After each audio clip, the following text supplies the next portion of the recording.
Lu Ziyuan and I were wed by youthful affection.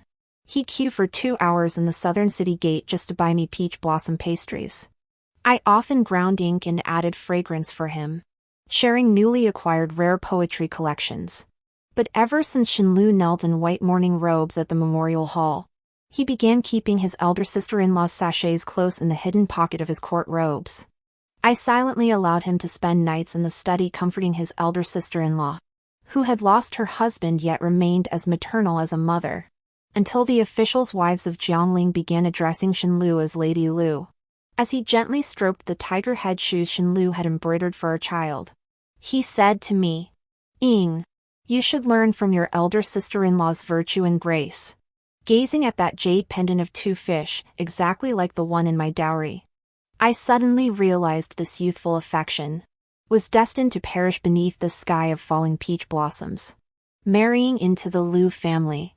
At first, Lu Ziyuan and I were as harmonious as Qin and Se.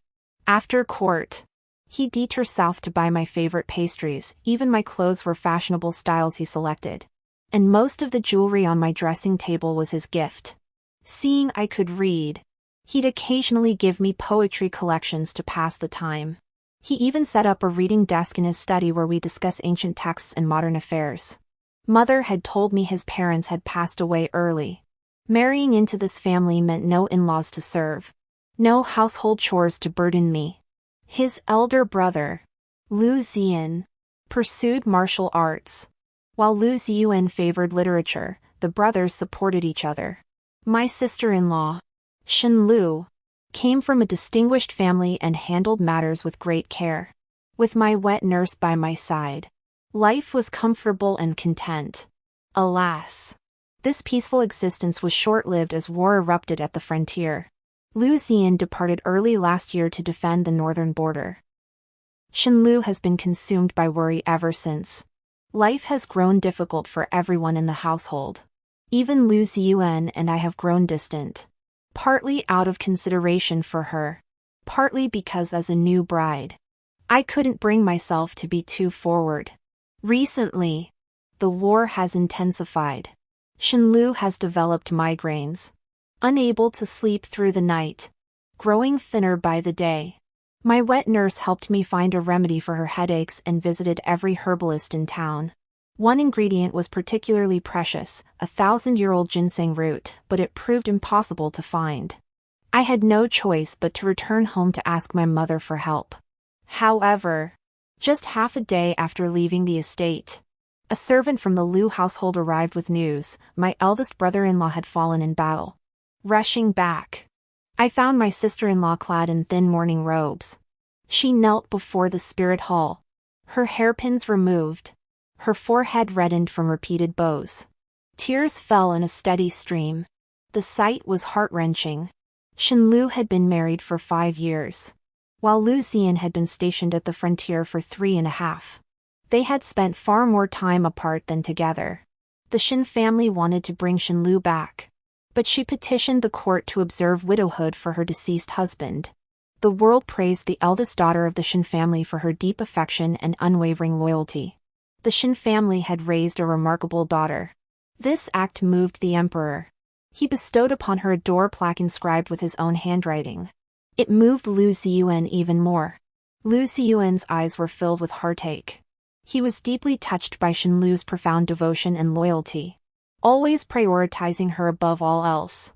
While he felt like an outsider, I thought Shenlu had just lost her husband, and Lu Ziyuan had lost his elder brother. They were bound by shared sorrow. I shouldn't have overthought it. Lu Ziyuan knew my feelings, which is why he kept saying, "Lingy, give me some time. Once my elder sister-in-law feels better, we'll go to Jiangling." The imperial decree for Lu Ziyuan's posting had already been issued. It was only delayed because of the family tragedy. The wet nurse also urged me to think long-term about our future. We all believed that once Lu Ziyuan took up his post as governor of Jiangling, we could finally live comfortably. Yet on the day of departure, he took both me and Shenlu with him. "Lingy, it's better to take your sister-in-law along to lift her spirits than leave her alone in the capital to grieve." It wasn't a consultation, he had already boarded the carriage heading south before informing me. The wet nurse also urged me. You just won't soften up. Between husband and wife, quarrels at the pillow's head are settled at its foot. A few whispered words in bed would have settled it. What could I say? I couldn't tell the wet nurse I refused to discuss another woman with him in bed. Shenlu managed the new Jiangling residence with impeccable order and got along well with Lu Ziyuan's colleagues and their families. Some began mistaking Shenlu for Lu Ziyuan's wife. Lu Ziyuan offered no explanation, merely smiling modestly. Me? I'm not blessed enough for that. I'd been angry before, frustrated by Lu Ziyuan's ambiguous stance. Shen Ziyuan spoke to me with his usual composure. Shenlu is my elder sister-in-law. An elder sister-in-law is like a mother. With my eldest brother gone, our Shen family must not fail her. Guo Lingyi, you're a woman too. Surely you can understand the difficulties of a sister-in-law. Why make things hard for her? Whenever he spoke like this, I would lower my guard. Here, this is the latest style in the capital. He would then hand me another piece of jewelry.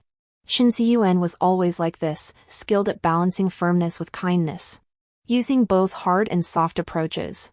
Then, with unspoken understanding, we would turn hostility into harmony, saving each other face. Yet my heart still ached. When had he begun frowning and accusing me of lacking consideration? That I, to a woman, couldn't show her compassion? Who ever thought of me? I was Shen Ziyuan's legally wedded wife. The wet nurse was right, spouses hold grudges no longer than a night. That night, as we lay in bed, he kept praising my virtue, saying I possessed the grace of a legitimate daughter-in-law, forbearance as greatness. He even declared I was the only woman in his inner quarters. Over a year into our marriage, we still had no heir. Even my mother grew anxious, secretly having the wet nurse brew fertility potions for me.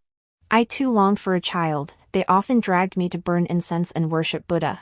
Lu Ziyuan knew this too, always reassuring me not to worry, we were still young.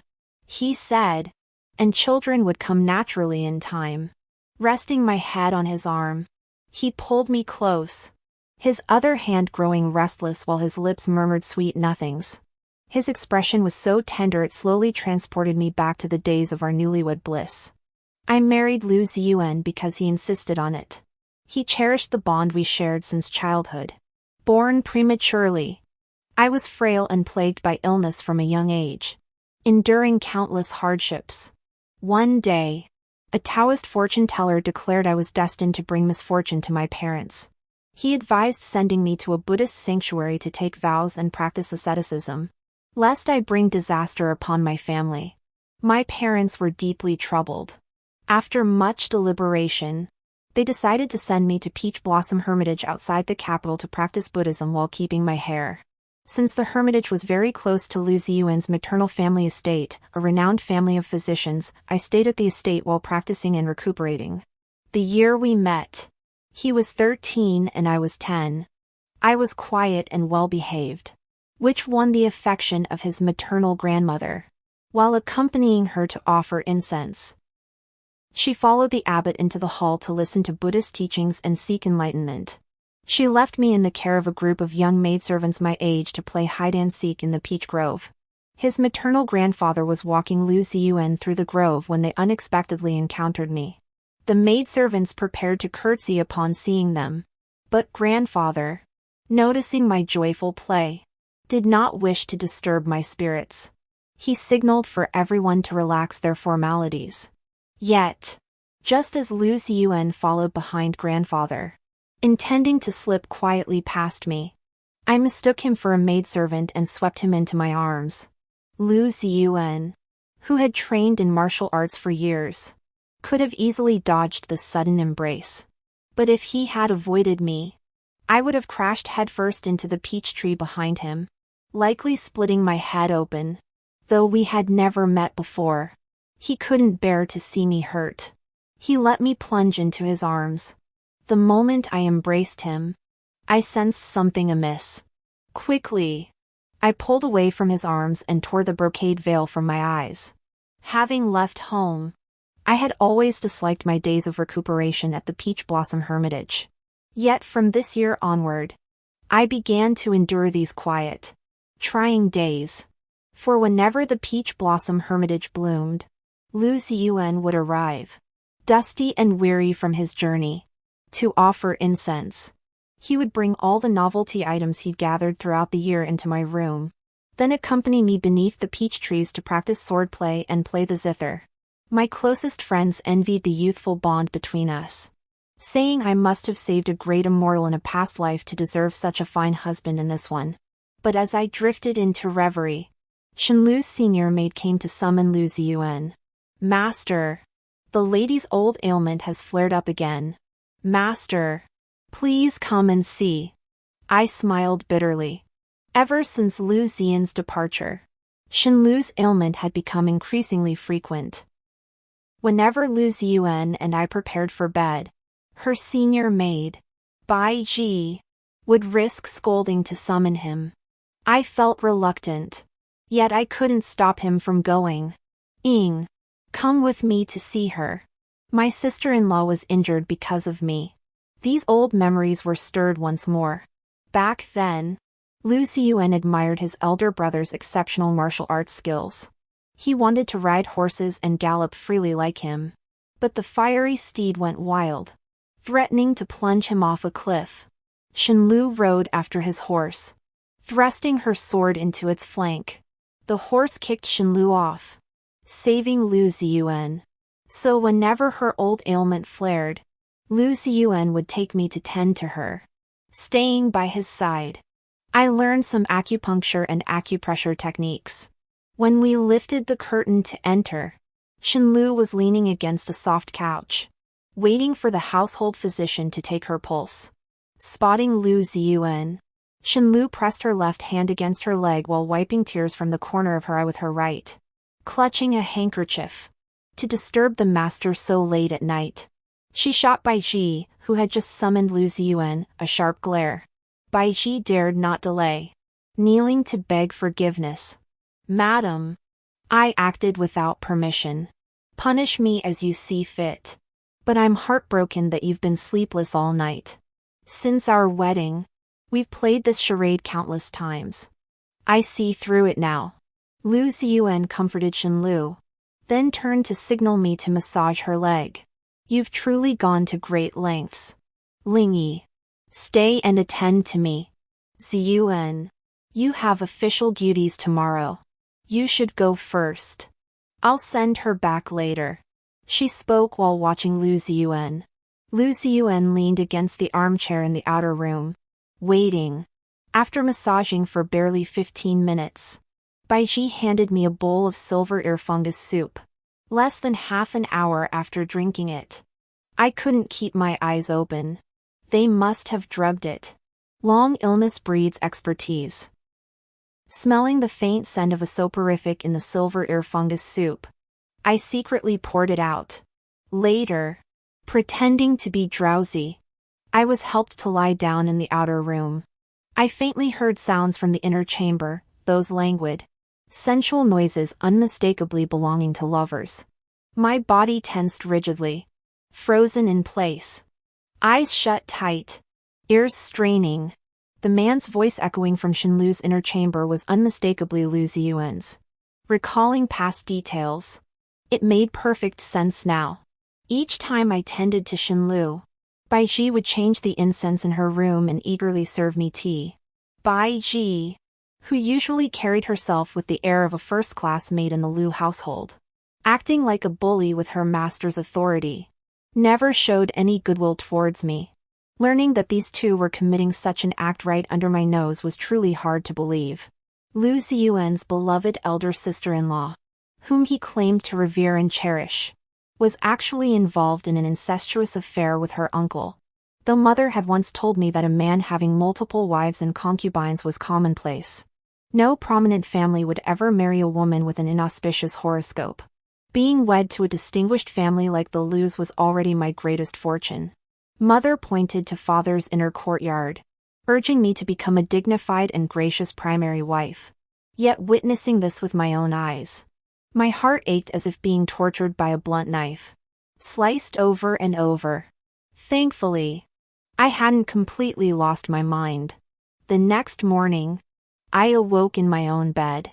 Lu Xiyuan was still lying beside me. He touched my forehead. "Madam, it's time to rise." I glanced at the vivid red bloodstain in my palm and quickly remembered this wasn't a nightmare. It was the mark I'd left, fearing I might make a sound in the night. I've never cared for false courtesies or the scheming within the inner quarters. Truthfully, I wish Lu Xiyuan would be honest with me. At the very least, let's not tarnish the affection we shared in our youth. Every time I recall that night, nausea overwhelms me. Yet I cannot afford to tear down the facade for the sake of appearances. Lu Xiyuan's maternal family has been kind to me.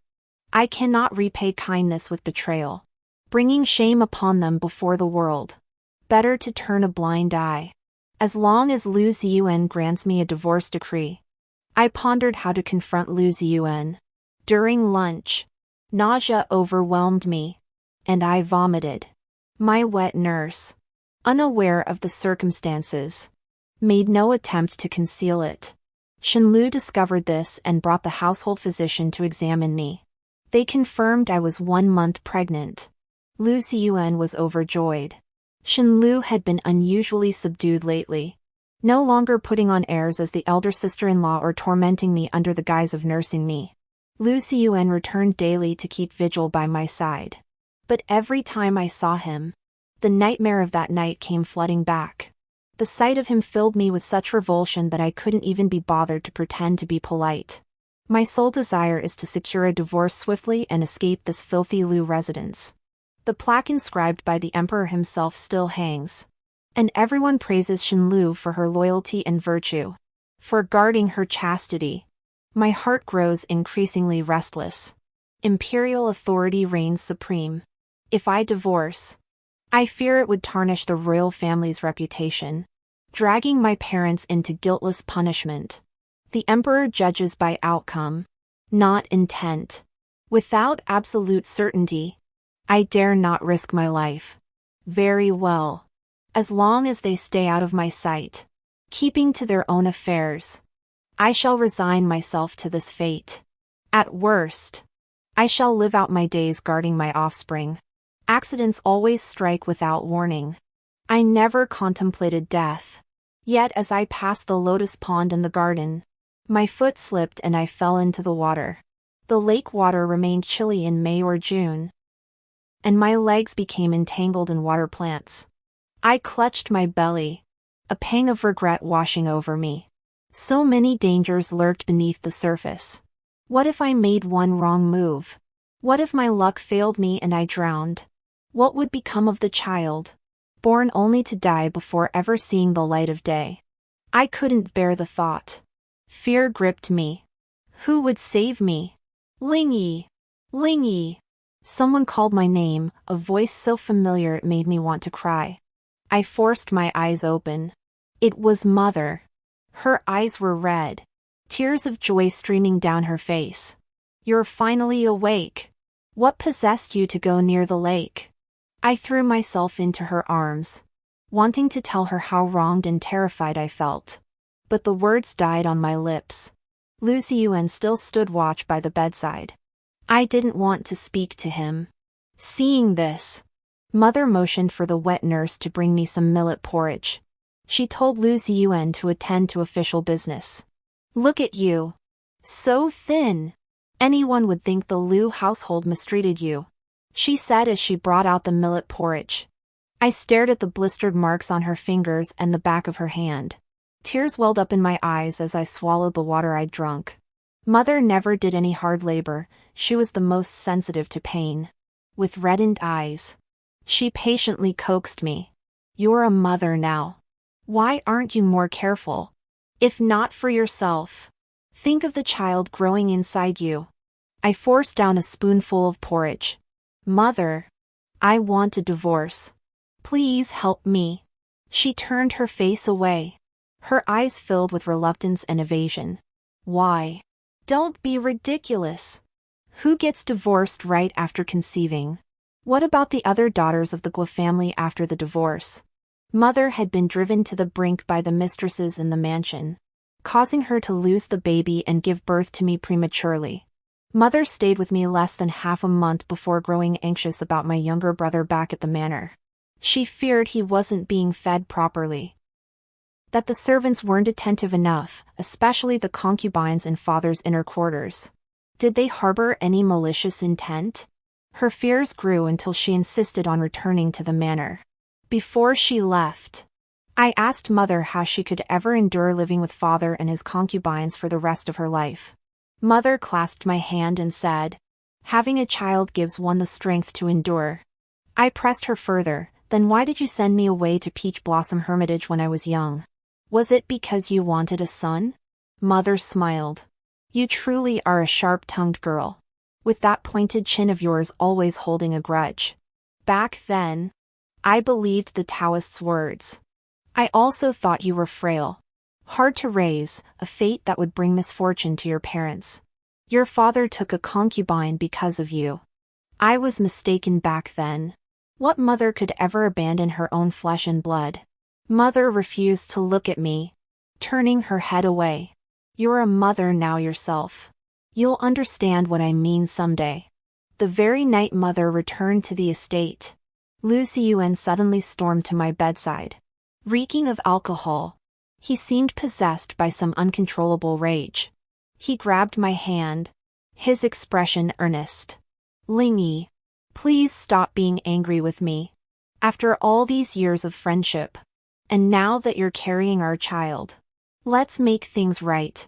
If he fancied another girl, he could take a concubine." Yet he entangled himself with his widowed sister-in-law, Shenlu. My fall into the water that day was no accident, it was deliberate.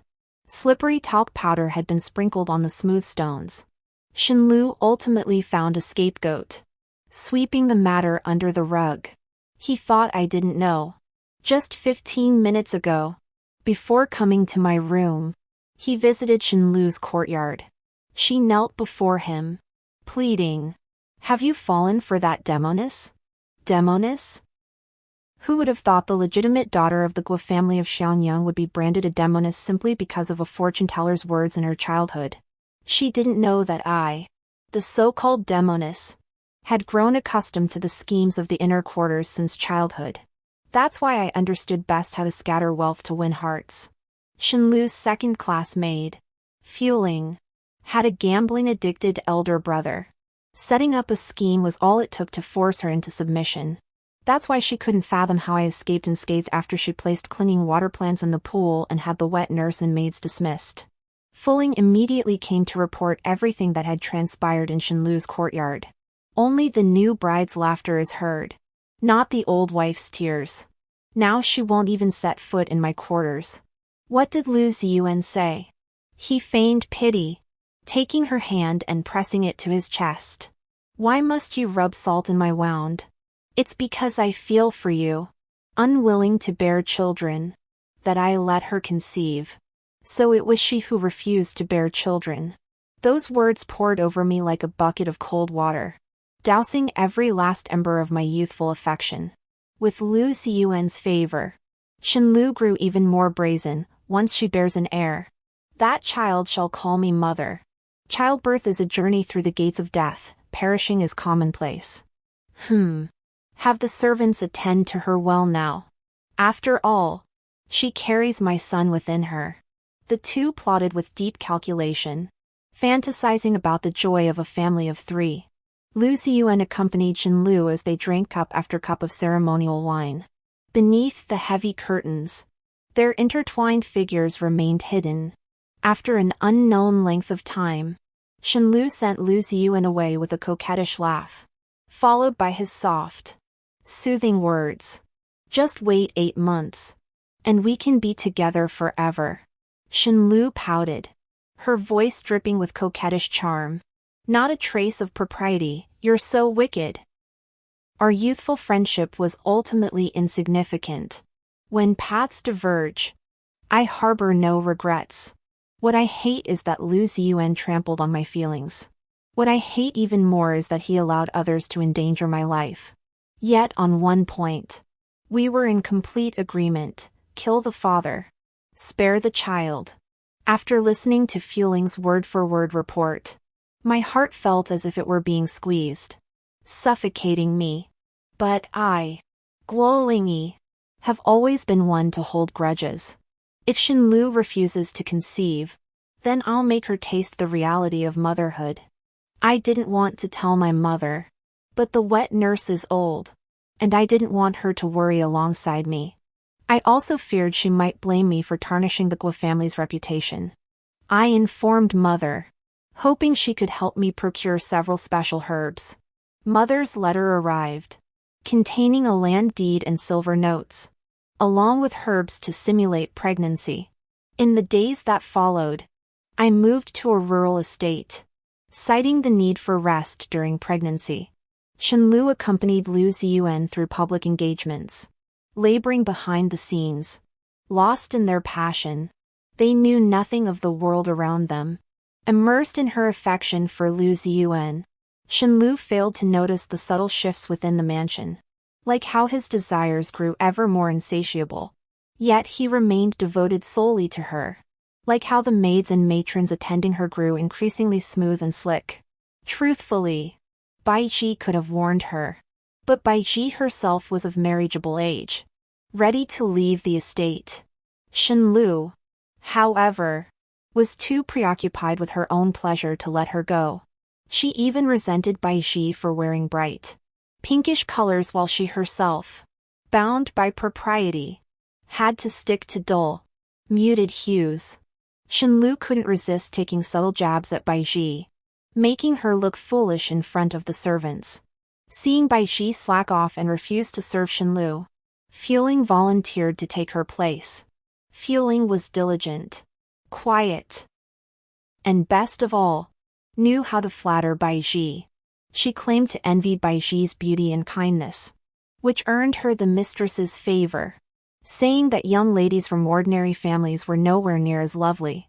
Baiji, fixated on climbing the social ladder, grew ambitious from Fueling's flattery. She focused solely on watching Lu Ziyuan, neglecting everything else. Xinlu's monthly cycle remained irregular. She paid it little mind. Instead, she accompanied Lu Ziyuan in hosting a banquet for his maternal family. Upon hearing of my pregnancy, my maternal family sent numerous nourishing gifts. My grandmother, uneasy, even brought my maternal grandfather to visit in person. The servants in the courtyard were about to go to the temple to fetch a protective amulet for me. But just as my grandmother arrived, a messenger came reporting that after taking the pregnancy-preserving medicine, I had experienced a miscarriage. Xinlu didn't look at me as she declared in the hall, "I would never harm you. Don't sully my reputation."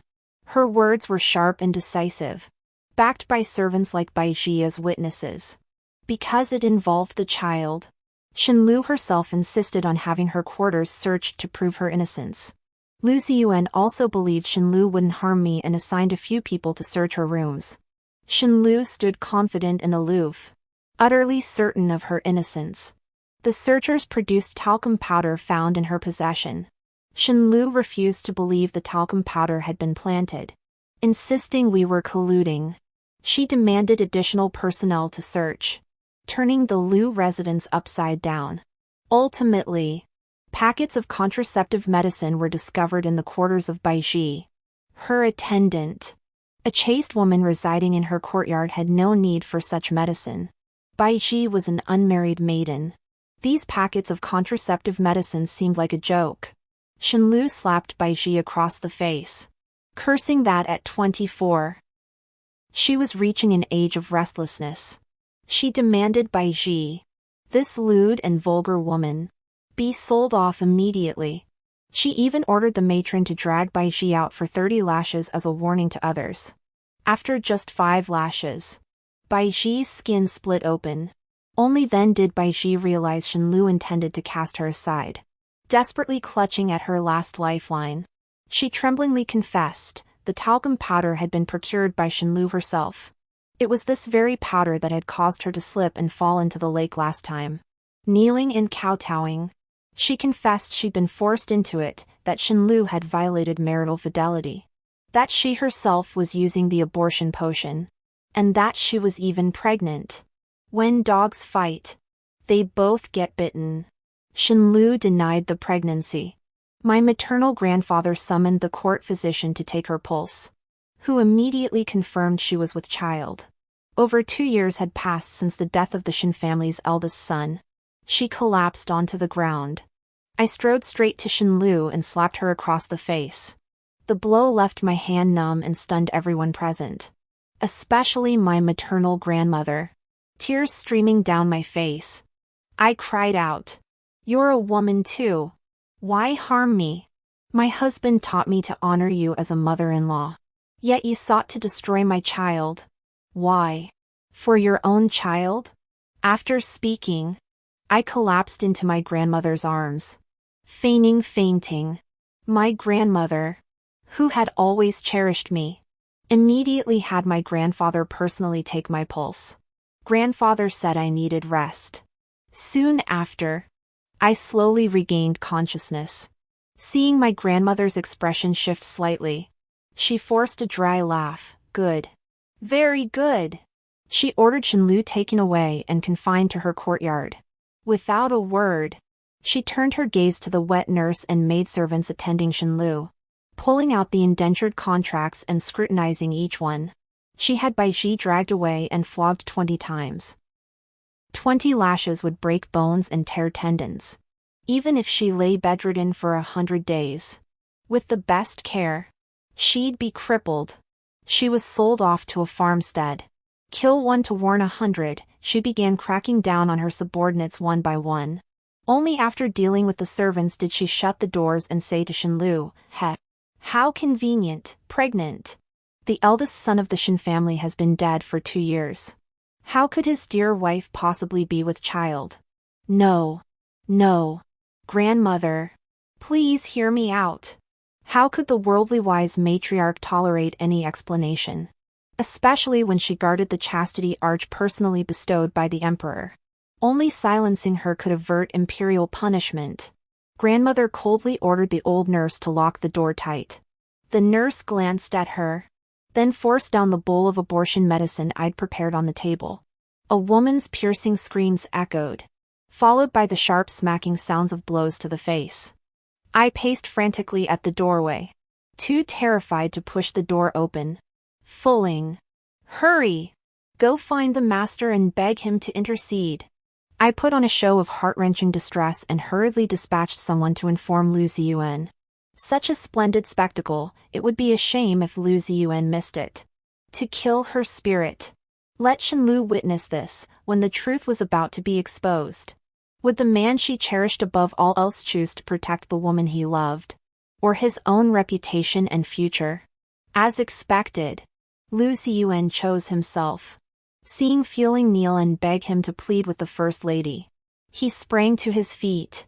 But he halted after taking just one step forward. Sister-in-law. How could she betray my elder brother? His eyes blazed crimson, his knuckles white as he clenched his fists. In the end, he sank back down.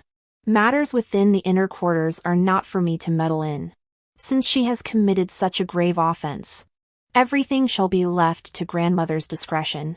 Lu Ziyuan, after all, did not act foolishly. His beloved, carrying his child, was forced to kneel, made to swallow abortion potions, and beaten mercilessly. Yet he refused to intervene. Fulling hurried back once more. By then, grandmother had already settled the matter and emerged. Shenlu was unwell and confined to her quarters starting today. The servants, seeing the terrifying blood on her attendants' clothes, banged their heads on the floor repeatedly. This incident deeply affected grandmother and grandfather. They didn't want to stay long and left, claiming they had business to attend to. Shenlu's room was locked, with the key kept by Fueling. No one was allowed to approach. Shenlu refused to accept her fate. She begged Fueling to let her see Lu Ziyuan one last time. I instructed Fueling to open the door, and I went to see her for the final time. This time, I acted out of kindness, relaying Lu Ziyuan's words to her in full detail. After hearing my account, Shenlu's last shred of hope vanished completely. After leaving Shenlu's room, I had Fueling secretly slip the key to Lu Ziyuan. Under a moonless, wind-swept night, Lu Ziyuan rose in secret. I lay in bed, my mood light, quietly awaiting the spectacle to unfold. Shenlu was ruthless, having just suffered a miscarriage. She used a love potion to lure Lu Ziyuan into bed with her. The next instant, he let out a heart-wrenching scream. When I entered, the air thick with the scent of blood. Husband, how could you be embracing your elder sister-in-law? Lu Ziyuan grimaced in agony, veins bulging on his forehead. The two were tangled in an exaggerated embrace. Their jade rings were locked together, impossible to separate. A pool of blood spread across the bed. Everyone scrambled frantically to pry them apart. Only then did I slowly exhale a breath of relief. Watching him faint from agony, I sipped tea in the outer chamber while awaiting the court physician's diagnosis. The physician's expression grew grave as he informed me. The master has lost excessive blood. Yet the object lodged in such a delicate location, removal is perilous. Prolonged obstruction has rendered that area irreparable. Castration is now the sole means to extract the foreign body and save his life. Without hesitation, I declared, castrate him. The physician clearly hadn't expected such decisive action from me. Shouldn't we consult the imperial physician? After all, this is a rather vital area. My expression remained resolute. Saving his life was my sole priority. Being a physician, he feared Lu Ziyuan might later blame him. So he summoned an experienced master castrator to perform the procedure. My presence as a pregnant woman was deemed inappropriate. I could only return to the courtyard with the wet nurse to wait. On the way, the wet nurse feared Lu Ziyuan might wake and learn from Shenlu that I was the one scheming behind the scenes. I shrugged indifferently. Someone else will be more eager than me to deal with her. The Shen family had gained the emperor's favor through Shenlu. They would never allow their unmarried daughter to be implicated. Overnight, the entire Shen household was in an uproar. Madame Shen, eyes bulging with fury, ordered poisoned wine and white silk brought to Shenlu's quarters. Shenlu defiantly screamed, "Why did you force me to marry Lu Ziyan, who only sees swords and blades?" I clearly loved Lu Ziyuan. That horse was meant for Lu Ziyan. Yet Lu Ziyuan rode it. I saved him only because my heart softened in that moment. Lu Ziyan is dead. Now Lu Ziyuan and I can be together forever. I won't die. Madame Shen cursed her shamelessness. But Shenlu retorted, "Why should men be allowed to have multiple wives and concubines, while women must spend their entire lives guarding a chastity plaque?" Enraged, Madame Shen ordered her to be hanged with the white silk. Before she died, I saw her smile with a look of relief. When Lu Ziyuan opened his eyes again, it was already the day after the mutilation. His entire body lay limp on the bed. Only when he saw me standing by the bedside did his focus gradually sharpen. Lingyi. I flung the divorce papers onto the table. Lu Ziyuan. Let's divorce. He froze, a flicker of panic crossing his eyes. Then he forced a smile. Lingyi. What are you talking about? Why dissolve the marriage when everything is fine? I glanced at his lower body and sneered. So you're the man who committed adultery with Shenlu? His face instantly turned deathly pale. His lips trembled as he tried to defend himself. Lingyi. Listen to me. She seduced me first. I swear. It was just once. I was truly momentarily blinded. He clutched my sleeve desperately. His voice breaking, I truly know I was wrong. I only made a mistake any man could make. Please. Give me one more chance. I yanked my hand free. Sign the papers. Don't make this more painful. Lu Ziyuan's tears fell. He looked at me with feigned tenderness. His voice choked, Lingy. Our childhood bond, I can't live without you. You're my legally wedded wife. I never intended to divorce you. Seeing no reaction from me, he suddenly snatched the divorce papers like a madman and tore them to shreds. Paper fragments drifted to the floor like snowflakes. Lu Ziyuan's eyes were bloodshot. His voice hoarse, I won't divorce you. I'd rather die than divorce you. He reached out to grab my arm, but I sidestepped him. His emotions surged even higher. You're carrying my child.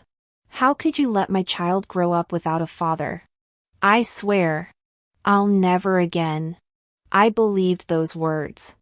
I cut him off, pressing down on his raised right hand, which was raised in a gesture of oath. The flicker of hope that had just appeared on his face shattered into dust at my next words. After all, you're now a cripple. Only then did Lu Ziyuan seem to suddenly grasp something. He lowered his head, pulled back the blanket, and his gaze fell upon his own lower body. His eyes shifted from blank confusion to terror, then to utter despair. Finally, he let out a heart-wrenching scream. No. This can't be. What have you done to me? Lu Ziyuan's eyes were hollow, as if all hope had collapsed in an instant. I spoke calmly, if I hadn't cut it off, you would have bled to death. The mansion's physician couldn't have done anything either. I couldn't summon the imperial physician, so there was no other way. Shen Lu! He roared, struggling to rise from the bed to confront her. Yet the moment he moved, excruciating pain sent him crashing back onto the floor in a heap. I had a servant help him up. Then, covering my nose as if avoiding a plague, I left. I left behind 4 words, think it over, and turned to walk away myself. A few days later, Lu Ziyuan could walk again, feigning remorse. He confessed to me, Lingy, all the outsiders have left. Let's start anew. For the sake of my maternal family, you cannot seek a divorce. As he tried to argue, I struck him across the face, a slap aimed squarely at his shamelessness. You dare invoke my maternal family. Your honor rotted in the dirt long ago. The lofty governor, struck by this unexpected blow, erupted in fury. Do you never tire of your haughty, aloof posturing? I refuse. What's wrong with a man having multiple wives? Divorce. Divorce, all you ever think about is divorce. The slightest trouble and you demand it. Mark my words, I will never sign a divorce decree. Give up that notion now. 3 wives and 4 concubines? Lu Ziyuan. If you refuse to sign the divorce papers today, I'll take this matter directly to the emperor. Let his majesty decide. He was terrified, stunned, utterly incredulous. You've forced me to this point. I, Guo Lingyi, always keep my word. In my deep, piercing gaze, Lu Ziyuan saw only an endless expanse of icy coldness and hatred. He never imagined I could be so utterly resolute. How had things come to this? Gu Lingyi, you're too ruthless.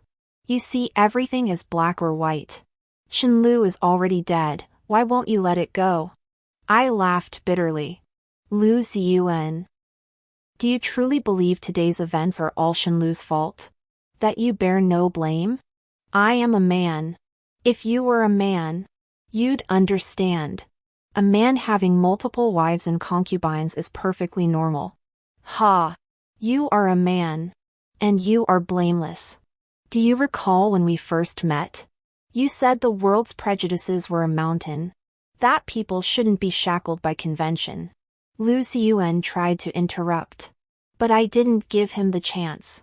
From childhood, I was forced away from my parents at a tender age because of the scheming in the inner quarters.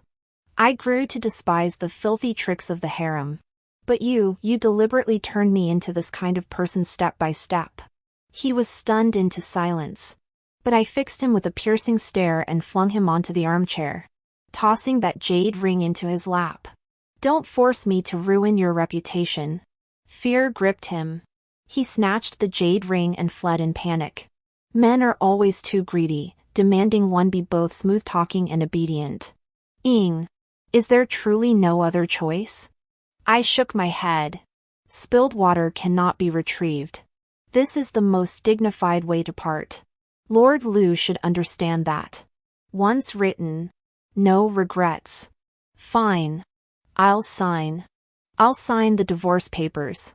With that, he snatched a sheet of paper and began drafting the divorce decree.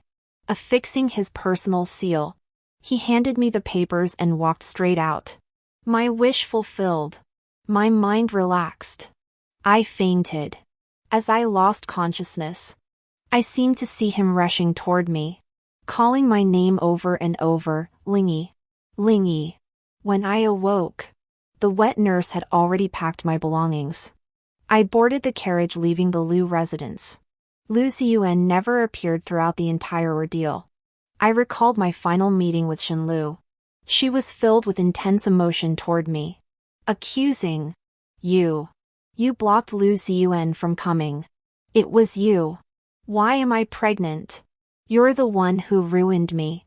She reflected on her torment of me when I first married into the Liu household. Her repeated open and covert battles with me over Lu Ziyuan. I couldn't help but ask her if it was worth it to become this half-human, half-ghost state for a man. I know I shouldn't have turned from human to demon, but I couldn't control myself. Though my heart truly belonged to Lu Ziyuan, for the sake of family honor, I was forced to marry that stone of a man. Lu Ziyan. Shenlu wept bitterly, voicing her resentment, while I told her those heartless words. It was Lu Ziyuan who made us into what we are today. We shouldn't have been pitted against each other. If only there were another way. I gave her a spark. It was up to her to fan it into flames. Thankfully, she didn't disappoint me. His Majesty learned that the Jiangling magistrate had reported the matter to the censorate. After thorough investigation, the censorate submitted a memorial to the emperor. The emperor ordered Shenlu's chastity monument dismantled. Lu Ziyuan, deemed physically flawed and morally corrupt, was stripped of his official rank and demoted to commoner status. Within months, his disgrace spread through the streets. Stripped of his position, Lu Ziyuan drifted in a haze, hiding in corners all day while whispers of condemnation echoed in his ears. Under this dual torment of mind and body, his behavior grew increasingly erratic.